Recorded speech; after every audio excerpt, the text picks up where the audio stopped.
Ok, bonjour à tous et donc bienvenue pour on est à la quatrième session déjà des Sphere Talk. C'est cool de voir qu'il y a toujours autant de monde qui se connecte, ça fait plaisir. Et aujourd'hui, on va parler d'un truc qui s'appelle les Custom Properties.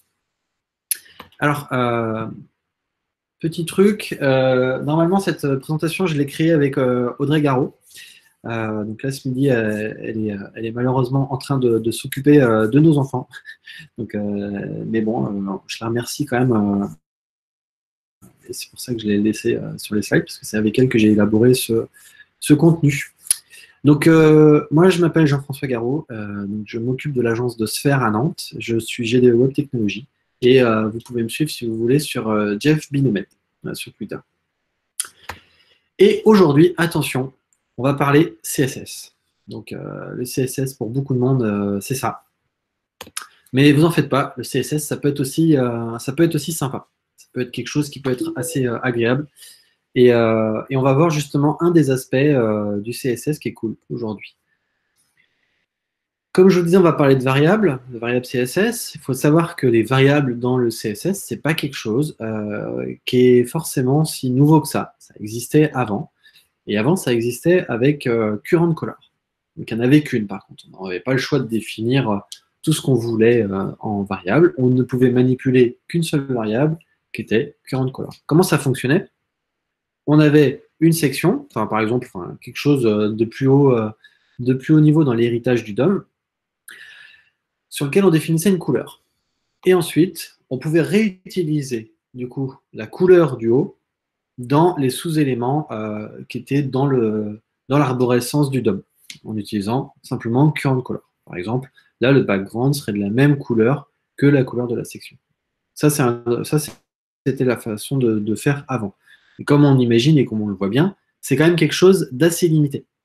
C'est limité parce que on est limité aux couleurs et on ne peut pas faire plusieurs choses, plusieurs couleurs, etc.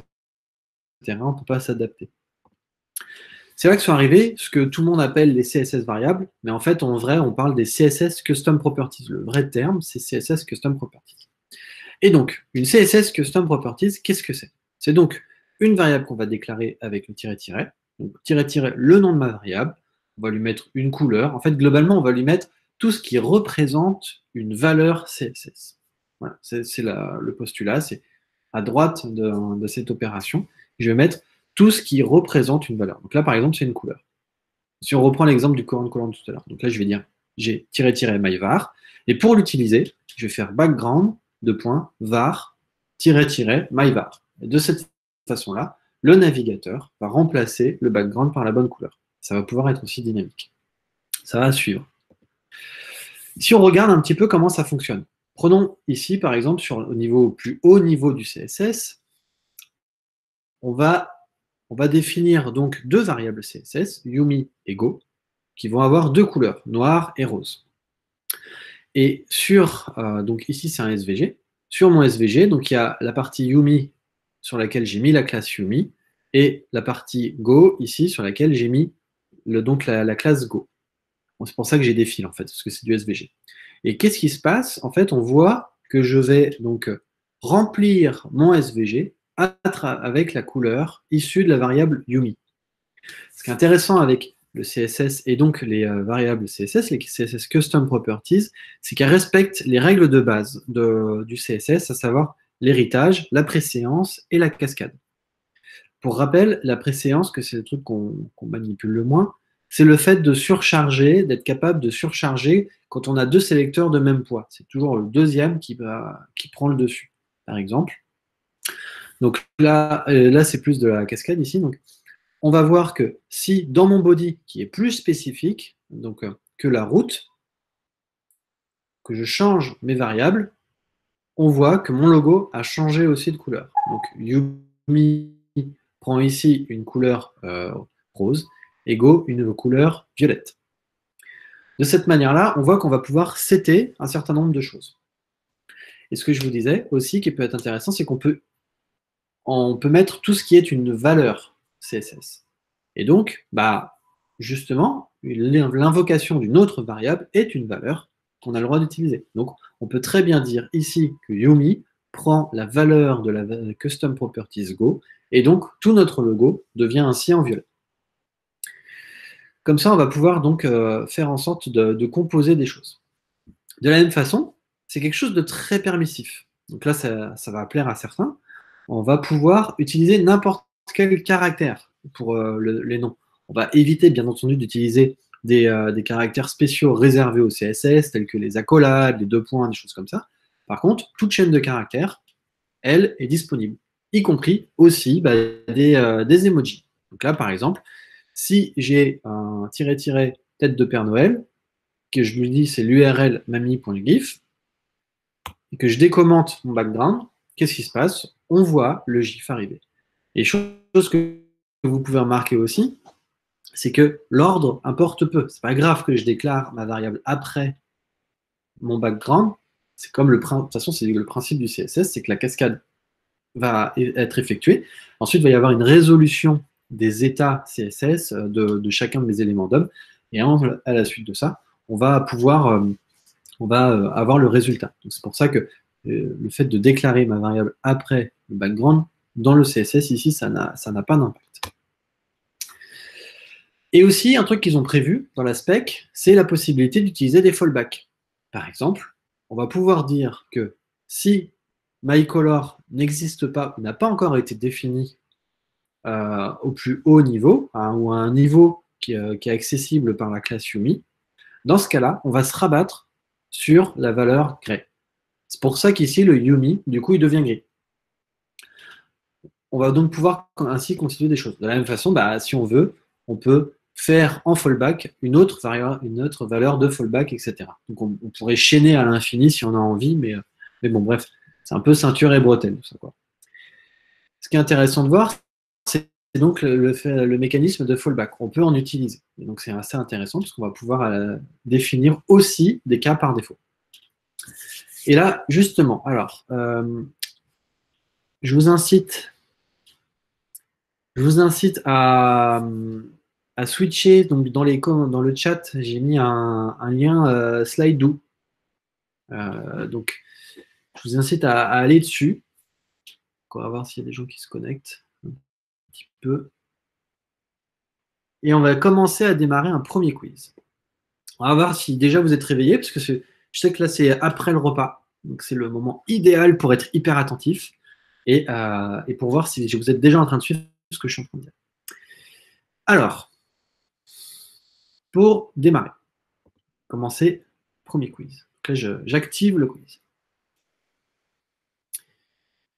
Attention, est-ce que je vais juste aller voir 2 secondes. Ça va, vous arriver à vous connecter? Je le remets, encore une fois, histoire d'être sûr.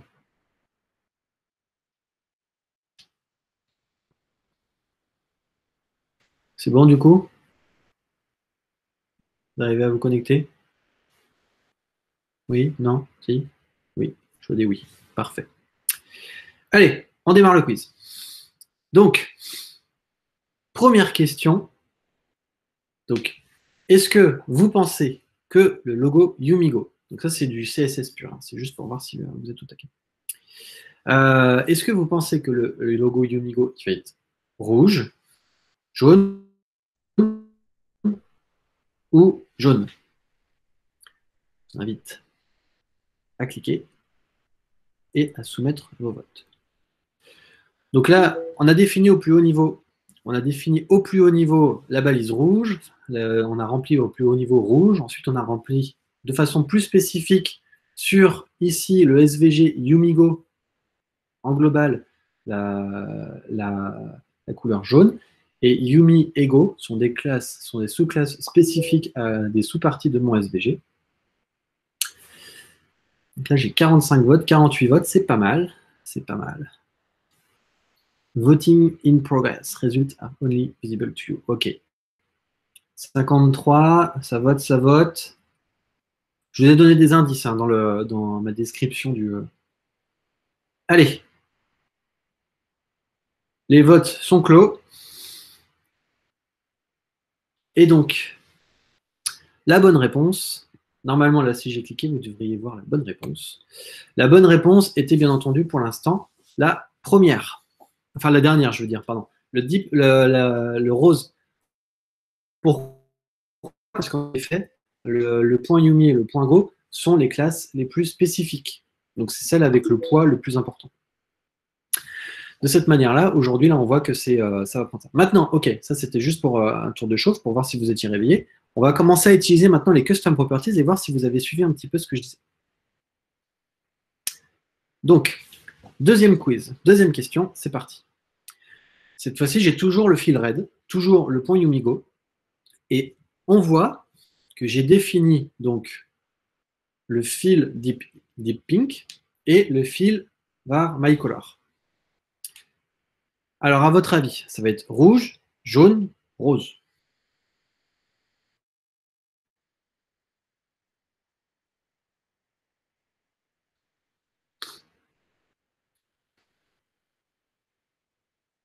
Alors, je vois que pour l'instant, c'est qui un peu de rose, un peu de rouge, un peu de jaune. J'ai combien de votes là? 48, c'est pas mal aussi. Ok. 50, ça continue de voter. 57. Très bien. Allez, je vais clore les résultats. Donc, cette fois-ci, le bon résultat, c'est quoi? C'était le jaune. Pourquoi? Pourquoi c'est le jaune? Parce que, en fait, le fil ici, il est défini en rose. Très bien. Et ensuite, via la règle de préséance, on vient surcharger le fil. On va lui dire, tiens, j'ai une nouvelle valeur qui est var mycolor, donc celle-ci est complètement ignorée et ne sera plus utilisée. Sauf que le problème est que mycolor n'a pas encore été défini et n'a pas de valeur de fallback. Et donc, du fait qu'il n'a pas été défini, qu'il n'a pas de valeur de fallback, et bien en fait, on ne sait pas comment finalement valider cette information-là, et on se rabat.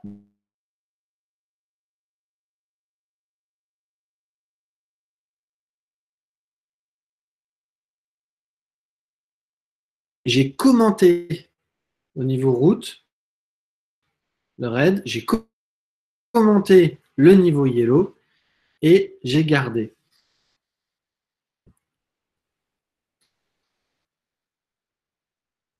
Et donc, est-ce que ça va être rouge, jaune, rose? Je vous ai mis un piège en plus. Je n'ai pas été très sympa là-dessus.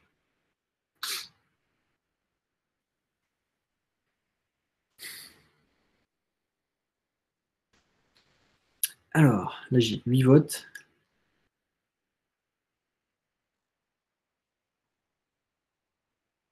Alors, je regarde un petit peu les votes que vous êtes en train de faire. Donc, il y a du rose, majorité de rose.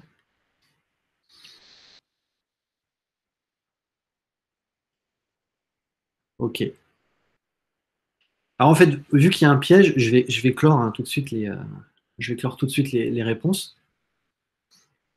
En fait, je suis méchant, il n'y avait pas la bonne réponse. Vous ne pouviez pas la savoir, en fait. La bonne réponse, c'est noir. Pourquoi? Pourquoi c'est noir? Parce que pour la même raison qu'avant, en fait, cette instruction-là ne va pas être définie. Et comme il n'y a rien qui a été défini au plus haut niveau, en fait, il se rabat donc sur il se rabat donc sur la couleur par défaut du SVG, à savoir la couleur noire. Promis, après à chaque fois vous aurez de quoi répondre, vous aurez toujours la bonne réponse dans les questions, c'était la seule fois, c'était un petit piège. Allez, dernier quiz pour cette première partie. Cette fois-ci, donc j'ai red, yellow, j'ai défini rose, mycolor et mycolor avec steel blue. Si ça devrait être plus simple, sachant qu'il y a la bonne réponse là. Alors, vous êtes en train de répondre bleu, bleu pour l'instant, majorité de bleu. Sur 54, vous avez voté plutôt vite. Ok. Donc je clôt, et bien entendu, vous avez raison, c'était bien bleu. C'était bleu parce que justement, il y avait définition de valeur par défaut. Et donc, cette fois-ci, le navigateur sait comment interpréter et utilise bien la valeur. Parfait. Donc là, maintenant, on a compris un petit peu quels pouvaient être des premiers pièges. Si on a envie de l'utiliser en prod, comment on fait? En fait, si on a un navigateur moderne, on ne va pas avoir de soucis. Donc, avec Firefox, Safari. Aujourd'hui, il y a même des polyfills qui vont jusqu'à IE11. En dessous d'IE11, ça sera compliqué. Mais donc, aujourd'hui, c'est quelque chose que vous pouvez utiliser déjà en prod. Donc ça, c'est plutôt une bonne nouvelle. Et si vous avez besoin justement d'utiliser le polyfill pour IE11, comment vous faites? npm install css var polyfill, ou alors vous allez le récupérer directement sur un CDN. Et qu'est-ce qui va se passer? Vous allez définir votre CSS tel que vous le définiriez. Donc, par exemple, je vais utiliser --color. Bref, vous ne faites strictement aucun changement dans votre CSS, ce qui est plutôt logique. Et vous avez juste à importer quelque part CSS var et à l'invoquer. Et automatiquement, ça va fonctionner. Si vous voulez, vous pourrez aller regarder. On a fait un code sandbox de ce truc-là. Comme ça, vous pourrez aller regarder un peu le résultat. Mais globalement, c'est plutôt cool. Jusqu'à IE11, vous pouvez utiliser des custom properties. Si vous êtes en dessous de IE11, vous avez add support. Donc, add support, ce qu'il faut savoir, c'est si vous ne connaissiez pas cette propriété, c'est quelque chose que vous allez pouvoir mettre dans votre feuille de style pour savoir si le navigateur connaît la fonctionnalité que vous voulez utiliser. De cette manière-là, vous allez adapter, entre guillemets, votre style par rapport à ça. Et donc, ce qu'on va faire, c'est qu'on va réfléchir justement à l'inverse. On va créer d'abord un CSS avec une dégradation harmonieuse qui va nous offrir donc des fonctionnements par défaut. Donc là, par exemple, je veux par défaut un background red. Et si on supporte ce que j'ai demandé, donc par exemple, --color, en gros, c'est je déclare le fait, est-ce que tu serais capable de comprendre ce que c'est --color? J'aurais très bien pu dire myvar, ça aurait fait la même chose. Mais là, ce qui va se passer, c'est que le navigateur, il va comprendre que je suis en train de parler de custom properties, et s'il supporte ça, dans ce cas-là, on va passer dedans, dans cette partie-là, et ça, c'est la feuille de style qui sera appliquée à la base. Donc du coup, ici, on voit qu'on va pouvoir définir la même chose, et en utilisant les custom properties. Donc, quel que soit le niveau en fait que vous avez envie d'avoir, que ce soit en prod ou pas, vous allez pouvoir avoir une solution pour utiliser dès aujourd'hui les custom properties. Et comme on s'en doute, il y a quand même des limites. Il y a des choses à savoir, il y a des pièges, il y a des choses qui ne sont pas forcément intuitives, et on a besoin de les évoquer pour que vous compreniez comment les utiliser. Donc, la première, c'est sur la concaténation. Si on regarde, j'ai ici défini une custom properties avec une unité et surtout la valeur de l'unité, donc valeur unité, 550 px. Et ici, j'ai défini juste un chiffre sur lequel j'ai envie d'avoir une concaténation ici. Je me suis dit, à toute logique, si je mets 750, potentiellement, je peux mettre px ou autre chose. Enfin, si je voulais switcher entre des pourcentages ou des view widths, des choses comme ça, je pourrais. Donc, on se dit, normalement, ça devrait marcher. Sauf que ça ne marche pas. Pourquoi ça ne marche pas? Parce qu'en fait, écrire var de px, ça revient à écrire en fait 750 espace px. Quand le navigateur récupère en fait la variable CSS, il rajoute des espaces. Et donc, du coup, 750 espace px n'est pas une valeur CSS valide. Si c'est pas valide, forcément, ça ne peut pas être affiché. Si on veut que ça marche, on va faire un petit peu comme on fait avec les préprocesseurs. Donc, on peut quand même faire des trucs comme ça. On va faire un calque de var size no unit, parce que si on rajoute un espace à ce moment-là dans un calque, ça ne va pas poser de problème, multiplié par un pixel. Là, ça va fonctionner. C'est la même chose pour les URL. J'aurais envie potentiellement de faire des choses comme ça. De me dire, je vais définir une URL, ou voire même splitter, avoir d'un côté mon hostname, de l'autre, non pas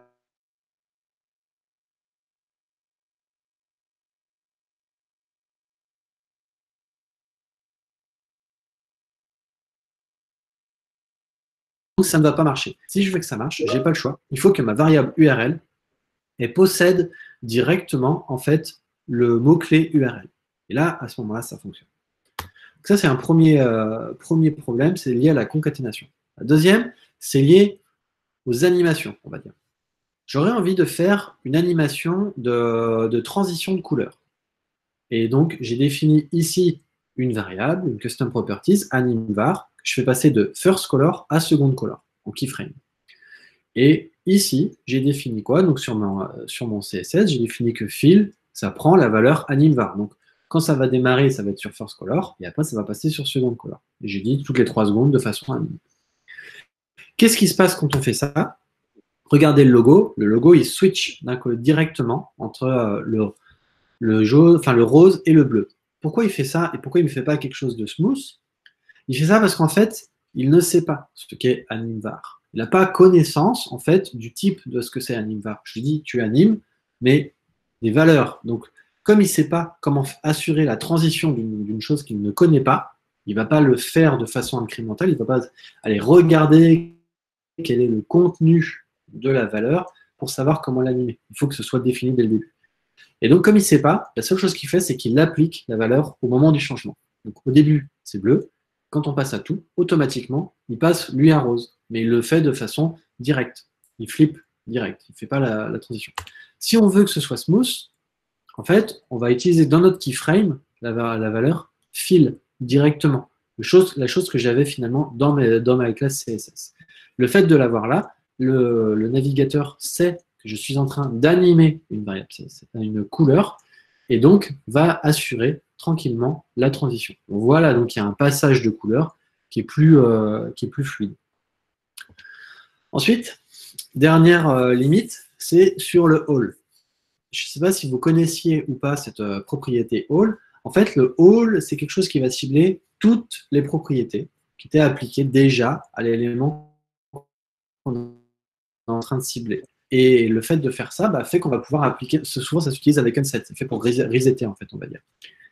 Et donc actuellement, là on voit, j'ai défini que my color c'est orange, qu'elle prend color orange, et je vais avoir un all unset qui devrait arriver par derrière, qui va arriver ensuite, et qui donc va tout resetter.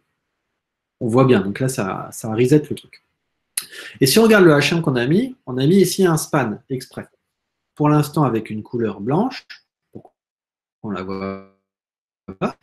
Mais si je la passe en var mycolor, on voit que le mycolor n'a pas été reseté par le all. En effet, le all n'est pas considéré comme une propriété, mais juste comme une valeur. C'est pas une propriété CSS, c'est une variable. Et donc le all aujourd'hui ne cible pas, ne reset pas, même niveau, les variables CSS. Donc c'est à savoir, c'est des cas quand même très à la marge, mais sachant en tout cas que ça fait partie des limitations. Et là on se dit, bon, c'est cool, mais dans l'absolu, les variables CSS, j'en ai déjà. En fait, je fais du SAS depuis longtemps. Pourquoi finalement j'irais m'enquiquiner à utiliser ça? On va voir justement que l'idée, c'est d'aller plus loin, de faire plus. Déjà, c'est compatible. Comment c'est compatible? Parce que ça ne s'écrit pas de la même façon. Par exemple, en SAS, on va utiliser $ pour nommer les variables. En less, on va utiliser arrobase. Alors que les custom properties, on voit que c'est des tirets-tirets. Et donc, ce qui va se passer, c'est qu'on va pouvoir combiner les choses. On va pouvoir commencer à créer des choses en SAS qui manipulent aussi les custom properties. Donc là, par exemple, j'ai une valeur ici qui est SAS, que je vais pouvoir réutiliser directement ici, et inversement, le color bis, je vais l'utiliser ici. Il n'y a pas de problème. Je fais la même chose avec less, avec PostCSS. Donc PostCSS, on voit que ça ne change rien, parce que PostCSS arrive après, ou avec stylus. On a pris pour l'instant les préprocesseurs, les pré- et post-processeurs les plus répandus, mais globalement, le fait que ça porte, que ce soit préfixé par tiret-tiret, ça a été aussi pensé par le fait que ces pré-processeurs ou post-processeurs existent, de façon à ne pas générer de conflit. C'est pour ça que ça marche bien ensemble. De la même façon, il faut savoir qu'il y a une API JavaScript qui existe pour manipuler les custom properties. Et donc, on va pouvoir avoir des choses beaucoup plus dynamiques. On va dynamiser encore plus nos pages. Donc, l'API, elle est assez simple. On a set property. Donc là, on voit, je récupère mon élément, j'ai ma div qui est là. Ici, je fais un set property de length avec dplex. Qu'est-ce qui se passe? En inline, je me retrouve à setter la variable length, enfin la custom properties length avec dpx. De la même façon, si je veux récupérer, là, je vais récupérer le 50. Quand je vais faire sur mon élément get property length, le console.log, ici, il va afficher 50px. Voilà, c'est ce qu'il va afficher. Remove property, ça le supprime, tout simplement. Et donc, ce qu'on a prévu justement, c'était des petites démos. Prenons un exemple ici. Donc, j'ai un input range, ça c'est mon input range, qui va varier entre 0 et 100. Ce qu'on a fait là-dessus, c'est qu'on a mis du JS qui va écouter donc les changements de mon input range et rebalancer dans le HTML la valeur issue de la custom properties. Donc là, on n'a qu'une seule custom properties. Et quand je vais la faire bouger, on va voir, attendez, hop, si je clique, voilà.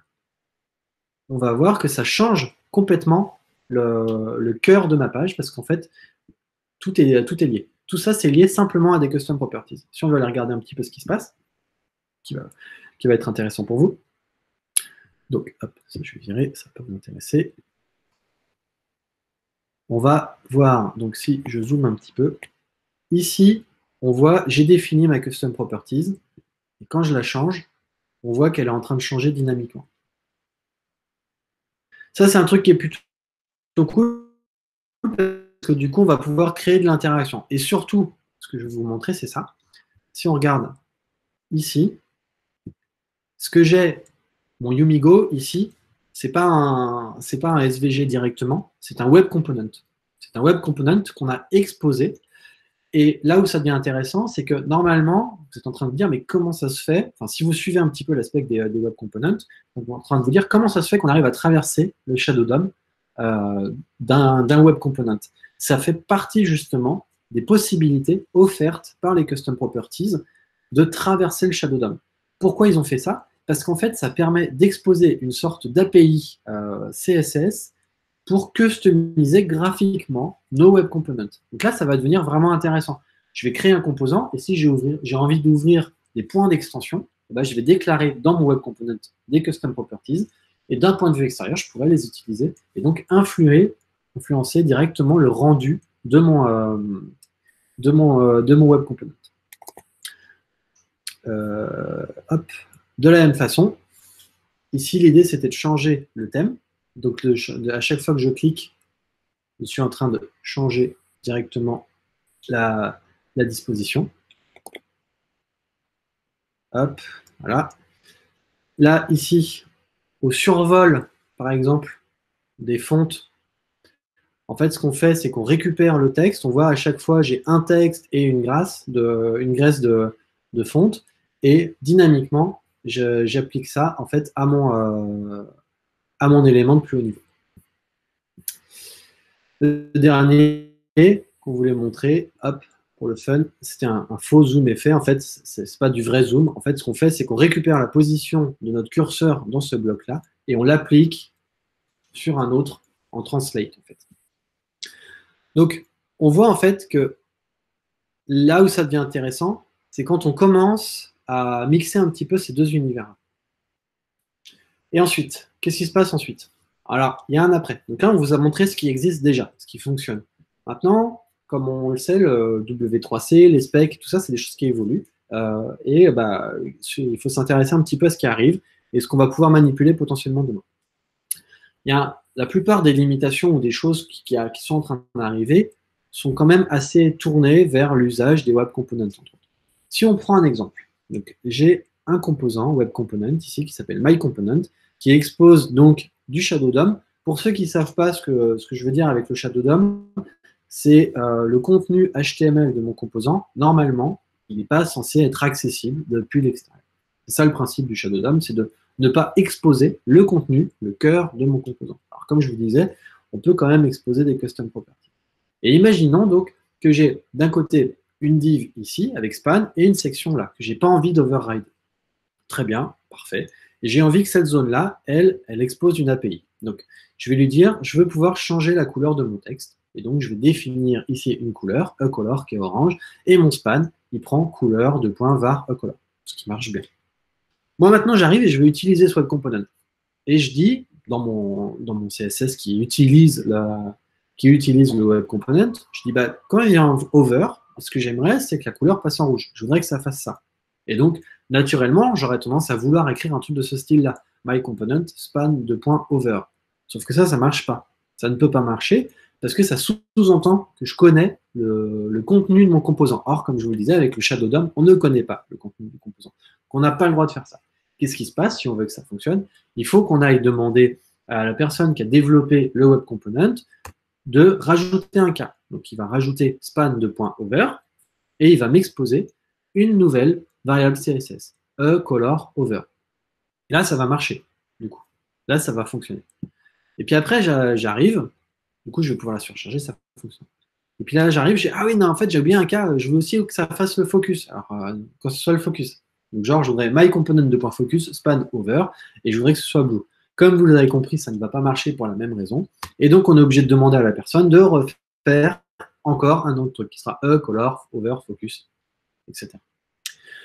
On se rend vite compte que ça va devenir lourd, en fait. Certes, ça marche, c'est déjà bien, mais c'est quand même assez énervant à déclarer. L'idée, c'est donc de proposer une autre spec donc, qui va aller au-delà, et donc c'est part et thème. Ça, c'est la suite en fait logique. Aujourd'hui, part est implémentée dans beaucoup de navigateurs. La partie thème, elle est encore en discussion. Et finalement, peut-être même qu'elle sera remise en question. Mais je vais quand même l'évoquer pour voir, parce que la discussion reste encore ouverte aujourd'hui.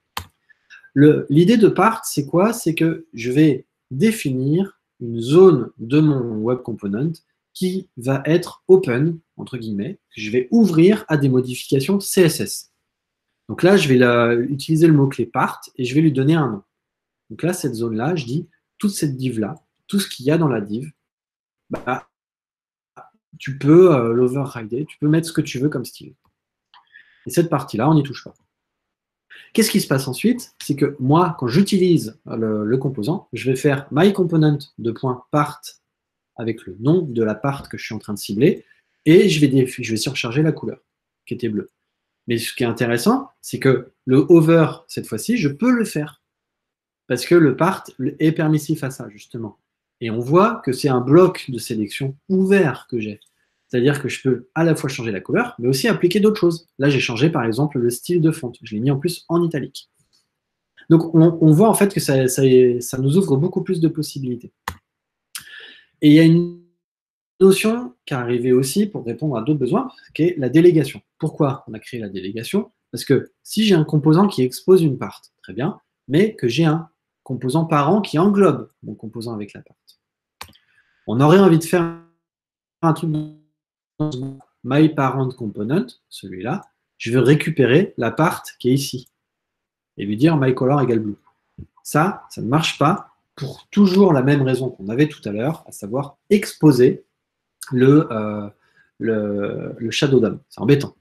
Cependant, ils ont réfléchi à ça et ils ont donc proposé la délégation. La délégation, elle fonctionne comment? En fait, elle est de dire que sur myParent, je vais définir que myDiv, ici, c'est ce que j'ai, va devenir myDiv. Ça veut dire quoi? C'est il est en train d'exposer un nouveau part en expliquant lequel on est en train d'exposer dessous. Et ça répond à des règles suivantes. myDiv égale myDiv, c'est je vais pouvoir utiliser donc le part myDiv d'origine, celui-là, va s'appeler maintenant myDiv. Quand je veux le cibler, ça va donner ça. Je peux changer. Par exemple, myDiv devient myParent. Donc, le myDiv n'existe plus. Et quand je vais le cibler au niveau parent, ça va donner myParent. On va pouvoir avoir aussi potentiellement plusieurs parts. Div1 devient Div1, OtherPart devient OtherPart, parce que dans ce composant, j'avais plusieurs parts qui étaient exposées. Ici, ça ne va rien changer. Je peux aussi décider de préfixer. Par exemple, tous les parts que j'ai, qui sont dessous, je veux les préfixer par préfixe-quelque chose. Donc ici, ça devrait faire normalement préfixe-mydiv. Je vais aussi pouvoir cibler une partie. Donc, par exemple, le mydiv, je ne vais pas y toucher. Par contre, tout le reste, je veux que ce soit préfixé. De cette façon, on voit que j'ai part mydiv et préfixe otherPart, qui était l'autre part que lui, je n'avais pas touché. La seule chose que je n'ai pas le droit de faire, c'est ça. Le étoile, forward, étoile. Ça, on n'a pas le droit. On est toujours obligé de préciser un minimum ce qu'on veut faire. Donc ça, le part, c'est déjà dans la stable de pas mal de navigateurs maintenant. C'est pas encore sur tout, donc il faut bien penser à regarder le canal use quand on veut l'utiliser. Mais le part, vous pouvez l'utiliser. Et le thème, donc j'en parle quand même parce que c'est intéressant. Lui, il est là pour résoudre un autre problème. Tout à l'heure, je vous ai dit, dans le cadre d'un composant parent qui expose, donc qui veut exposer un mydiv. Le mydiv issu d'un sous-composant. Ça ne marche pas parce que ça sous-entend qu'on a la connaissance de ce qu'il y a dessous. Et justement, le principe du thème, c'est quoi? C'est de se dire, OK, au plus haut niveau, je vais aller cibler, quelle que soit la hiérarchie, tout ce qui correspond au part myDiv. Ça veut dire que je vais, par exemple, si dans mon HTML, j'ai un myComponent et myParentComponent, le fait d'écrire cette ligne-là, le thème myDiv, va aller cibler aussi bien celui de myComponent ici que celui du parent, et donc de myComponent dans mon parent. Ça, c'est encore en discussion, mais normalement, c'est ça l'idée. Et donc, l'idée qu'on a fait, c'est ça, c'est de se dire, hop, ici, il y a un code pen là, qui fait ça. Donc, là, je fais du part classique avec des composants. Je vous laisserai aller voir le code, en fait, si vous avez envie. Donc, ça, c'était le premier truc. Et deuxième truc que l'avenir nous réserve, entre guillemets, c'est ce qu'on a pu voir tout à l'heure, c'est le problème de typage, qui a une solution qui s'appelle Custom Type. Et Custom Type, c'est là pour répondre à un problème. En effet, je peux très bien dire myColor, c'est orange, et puis après, myColor, c'est une URL. Jusque-là, bah, j'ai le droit. Et en fait, quand je vais utiliser myColor, var myColor, bah, en fait, c'est invalide. Parce que du coup, var myColor, c'est une URL. Pas bon, c'est pas bon. C'est dommage. On aimerait bien que le navigateur ait cette information-là. Et en fait, il va l'avoir grâce au JavaScript. On va donc enregistrer un type pour notre CSS. Et on va dire register property, name myColor, syntaxe, c'est une couleur, avec une valeur par défaut qui est noire. De cette manière-là, le navigateur va savoir ce que je suis en train de manipuler. Et il va pouvoir m'avertir que je suis en train de remplir des mauvaises valeurs. Donc on peut remplir pas mal de types, des longueurs, des pourcentages, des résolutions, des temps, des choses comme ça. Par exemple, voici des exemples de valeurs que ça peut donner, donc des PX, du texte, des URL, des choses comme ça. Ça, c'est ce qu'on va pouvoir faire. Si vous avez envie d'aller voir la liste complète, vous pourrez aller voir ici. On vous partagera les slides. Et donc, ce champ-là peut prendre en fait plusieurs définitions possibles. Soit quelque chose de simple, soit quelque chose de composé, longueur ou pourcentage, soit des textes pour recréer en fait des nouveaux, comme une sorte de nouvelle spécification, entre guillemets, et un array, c'est-à-dire un ensemble de valeurs qui vont se suivre. Comme par exemple, on pourrait imaginer dans margin, si je fais 10, 10, 10, 10, bah voilà, ce serait le genre de définition que je pourrais avoir. Donc là, celui-là, j'ai pas. Ah oui, je l'ai pas cliqué. Hop, je vais le faire. Tout à l'heure, on a parlé d'un truc. On a dit qu'il y avait une limitation en utilisant les keyframes et le fait d'utiliser animvar. En fait, ici, on utilise exactement le même code qu'on a pu voir tout à l'heure avec le keyframe et l'utilisation d'animation sur des custom properties. Ça, vu qu'on a fait le register property, le navigateur sait maintenant que je suis en train de lui parler d'une couleur et donc il sait l'animer. De la même façon, il y a deux choses qui existent en termes d'animation. Il y a les keyframes et il y a les transitions.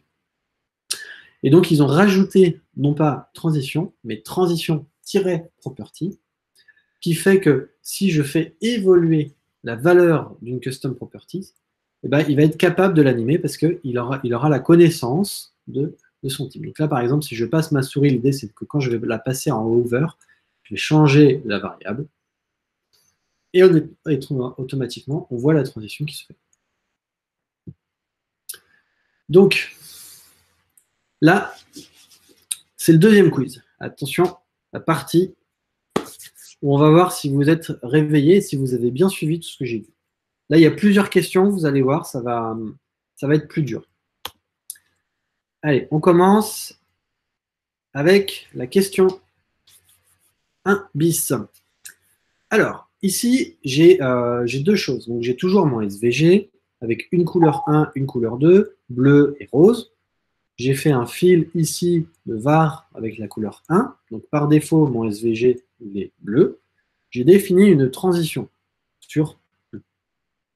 Et l'idée, c'est de se dire que quand je passe ma souris over dessus, je fais fil égale la couleur 2, avec toujours la transition.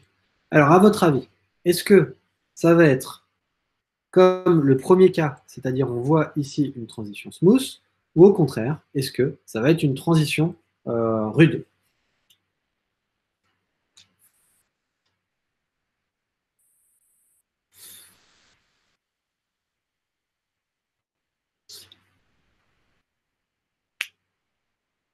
Alors, vous êtes en train de voter. On va aller voir ça. Putain bis. Transition flip. 72% de transition flip. 28% de transition smooth. Alors, est-ce que la majorité a raison? À votre avis. 52 votes. Allez, je vais clore. Et donc, la bonne solution, c'est la transition smooth. Pourquoi c'est la transition smooth? Parce qu'en fait, c'était un piège, c'était fait exprès. De toute façon, vous allez voir, ce quiz est bourré de pièges. Euh, L'idée, c'est que je change la valeur fil, et donc je sais ce que je suis en train de changer. Je sais que je vous ai dit tout à l'heure que je n'avais pas enregistré au sein du navigateur les choses, mais là, en fait, comme on touche à la valeur fil, ça ne pose pas de problème pour animer, du coup, les custom properties. Enfin, du moins le SVG de la custom properties. Parce que je ne cherche pas à faire une transition sur ma couleur, mais bien sur le fil. Allez, deuxième question. Question 2. Donc, cette fois-ci, on a encore couleur 1, couleur 2, très bien. Donc, on a du bleu, du rose, et on voit ici que par défaut, j'ai défini que mon SVG, il est bleu. Et qu'est-ce qui se passe ici? Je rajoute donc dans mes classes Yumi et Go que je veux que ça prenne la valeur Deep Pink, et en même temps, je change la couleur 1. Alors, à votre avis, est-ce que ça va être bleu, jaune ou rose?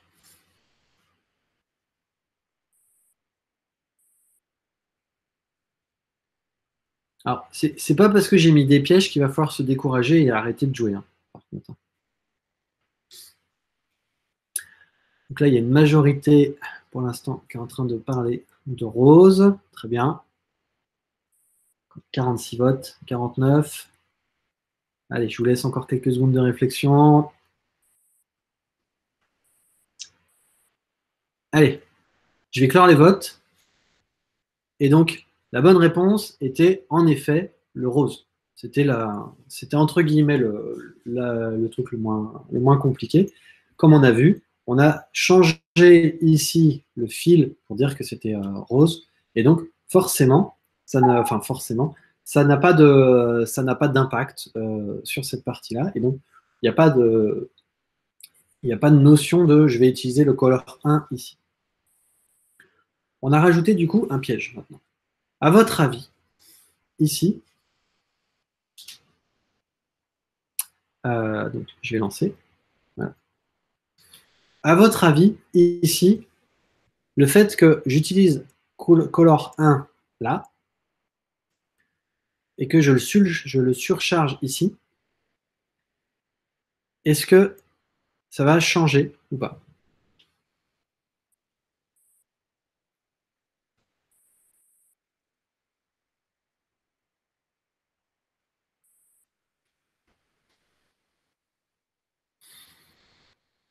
Donc, ça devient jaune, ça reste bleu. Il y en a qui existe encore. Très bien. Alors, j'ai clos le vote. Et donc, en fait, ça reste bleu. Ça reste bleu parce qu'en fait, on n'a pas resurchargé après du coup la valeur en fait. Même si on a changé la custom property, en fait, au niveau du poids, ça n'a pas eu d'impact et donc ça ne correspond pas forcément à ce qu'on voulait. Je sais que celui-là c'est un peu plus rude éventuellement à comprendre. Alors ensuite, question 3.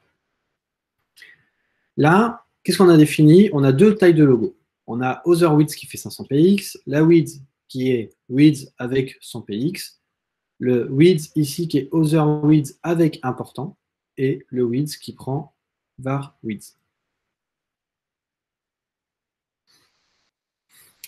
Donc il y a du fallback, du important et du Other Width. Donc, est-ce que vous pensez globalement que le logo va être gros ou petit?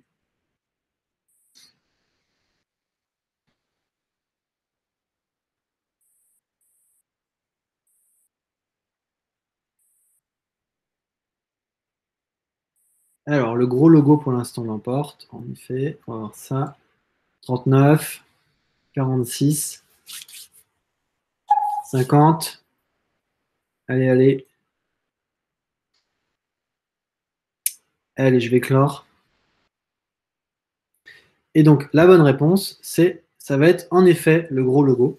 Pourquoi? Parce qu'on a le important. Et le important, CSS, ça prend la main sur tout, toujours. Donc, comme ça, on n'a pas le choix. De la même façon, on vous l'a épargné. Hein. Si on avait mis, du coup, enfin, donc, sinon on avait déclaré notre custom properties avec important, en fait, ça se retrouverait sur la ligne en remplacement après avoir le important. Et donc, ce serait lui qui prendrait le pas, en fait. C'est lui qui va prendre le pas sur la valeur. Donc, c'est à savoir. Allez, question 4. La question 4, cette fois-ci, on voit donc qu'on a défini notre variable width avec une valeur par défaut. Et le width ici, qui est surchargé avec un width de 500 px. Alors, à votre avis, il va être gros ou petit, mon logo?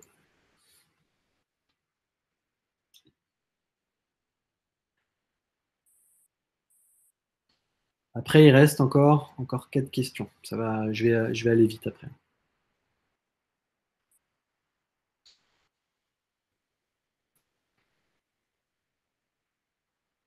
Allez, je vais clore, hein, je vais aller plus vite à chaque fois.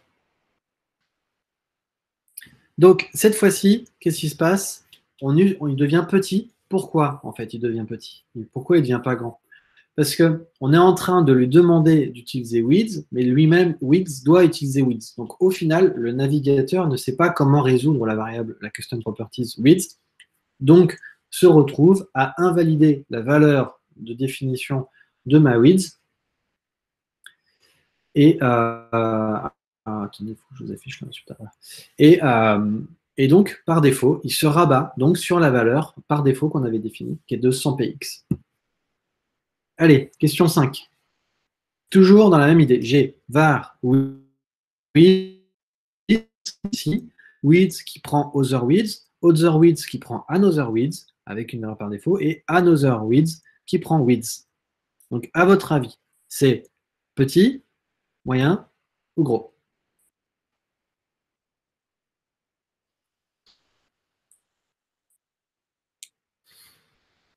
Donc,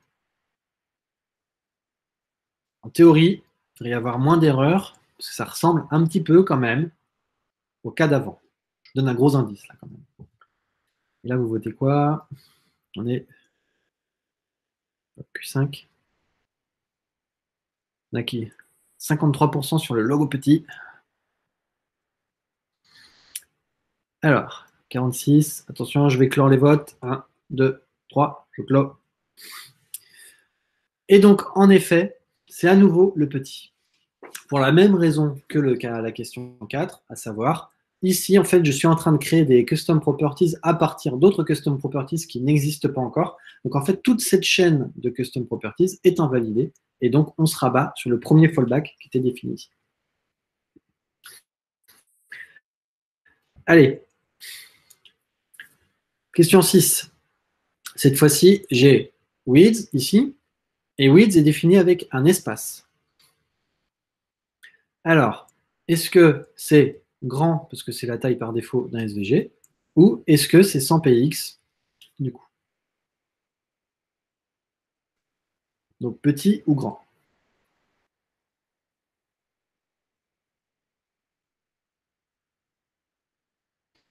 Alors, il y a du gros logo, 38%, et logo petit, 63% pour l'instant. OK. Ça hésite plus là, hein. Il y a moins de réponses là. Hein.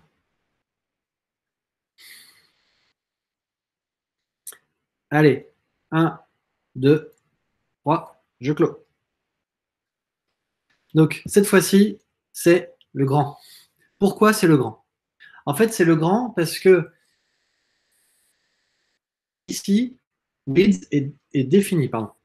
Width, il est défini par un espace. Donc, la variable width existe, et le problème est que si la variable existe, il ne prend pas la valeur par défaut. Par contre, ça invalide la valeur width qui est ici. Ce qui veut dire que le SVG va donc prendre la valeur par défaut d'un SVG, à savoir toute la table. Donc là, c'est un vieux piège. Question 7. Allez, c'est la dernière. Après, c'est fini.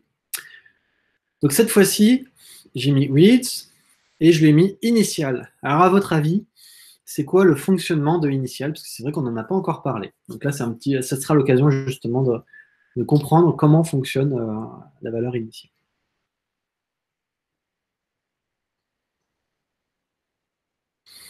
Est-ce qu'on va considérer que initial, ça veut dire que ma valeur n'existe pas, ou au contraire, est-ce que ça veut dire que ma valeur existe, et donc de la même façon, je me rabats sur la valeur par défaut? Je ne peux pas vous donner. Je sais que pour cet élément-là, vous n'avez pas forcément d'élément de réponse. C'est un petit peu au petit bonheur la chance. Allez, je clôt. Non, 3, 2, 1. C'est parti, je clôt. Et donc, la bonne réponse, en fait, initiale, il considère que la valeur width, du coup, si elle est à initiale, ça veut dire que la valeur n'est pas définie. Et donc, si on se rabat sur la valeur de fallback, c'est la même chose pour une init. Ça fait la même chose. Ok, donc je vous remercie. J'espère que ça vous en aurez appris un petit peu plus donc, sur le fonctionnement des custom properties.